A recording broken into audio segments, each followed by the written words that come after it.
নমস্কার, আমি গোপা গঙ্গোপাধ্যায়। নিত্যদিনের মতো পরিচয় দিয়ে আমার চ্যানেলে আমি এসে বসেছি।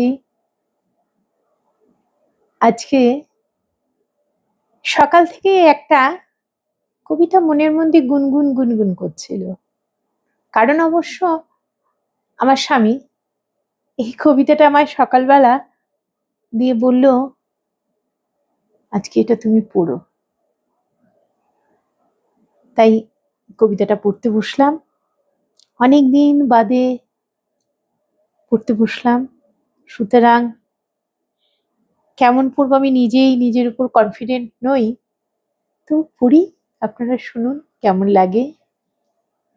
কবিতাটা হলো বেণীমাধব জয় গোস্বামীর।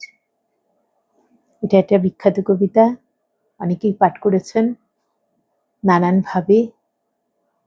প্রত্যেকটা পাঠই সুন্দর, গানটাও খুব সুন্দর।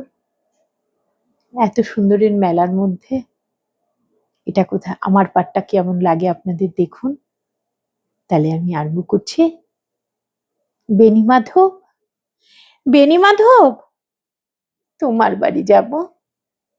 বেণীমাধব, তুমি কি আর আমার কথা ভাবো?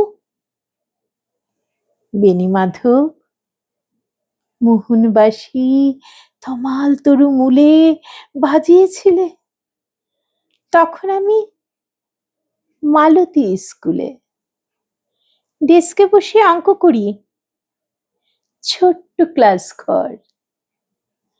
বাইরে দিদিমণির পাশে দিদিমণির বর।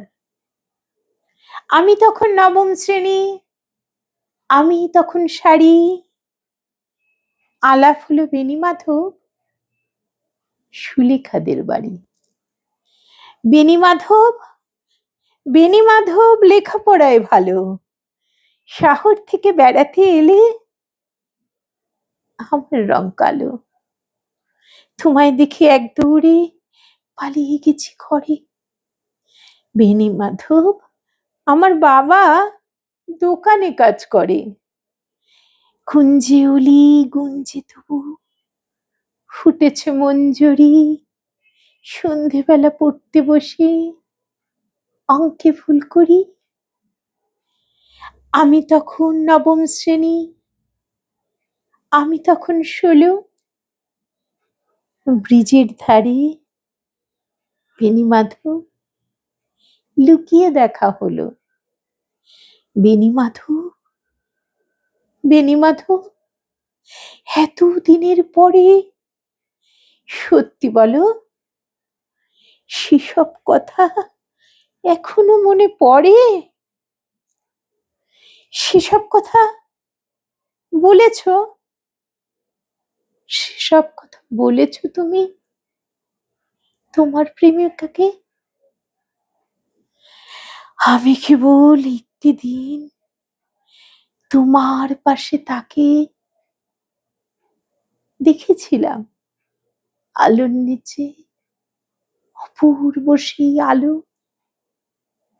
স্বীকার করি দুজনকেই মানিয়েছিল ভালো।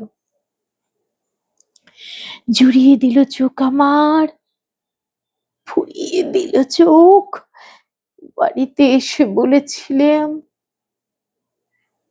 ওদের ভালো হোক। রাতে এখন ঘুমোতে যাই একতলার ঘরে, মেঝের ওপর বিছানা পাতা, জ্যোৎস্না এসে পড়ে। আমার পরে জীবন ছিল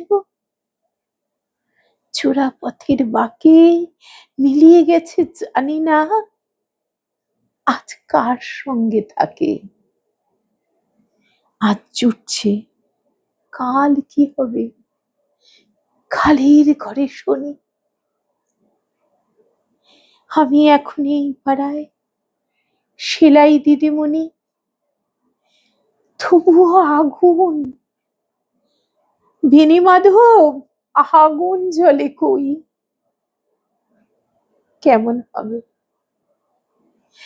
কেমন হবে আমিও যদি নষ্ট মেয়ে হই। নমস্কার। ভালো লাগলে কমেন্ট করবেন। আমার চ্যানেলটা তো সাবস্ক্রাইব করতে অনুরোধ রইলই। আপনাদের সঙ্গে এই আড্ডাটুকু আমার জীবনের একটা পরম পাওয়া। আড্ডাটা চলতেই থাকুক, অন্তত আমার যতদিন আড্ডা দেওয়ার মতো শরীর, মন, বয়স থাকে। নমস্কার। ভালো থাকুন সবাই।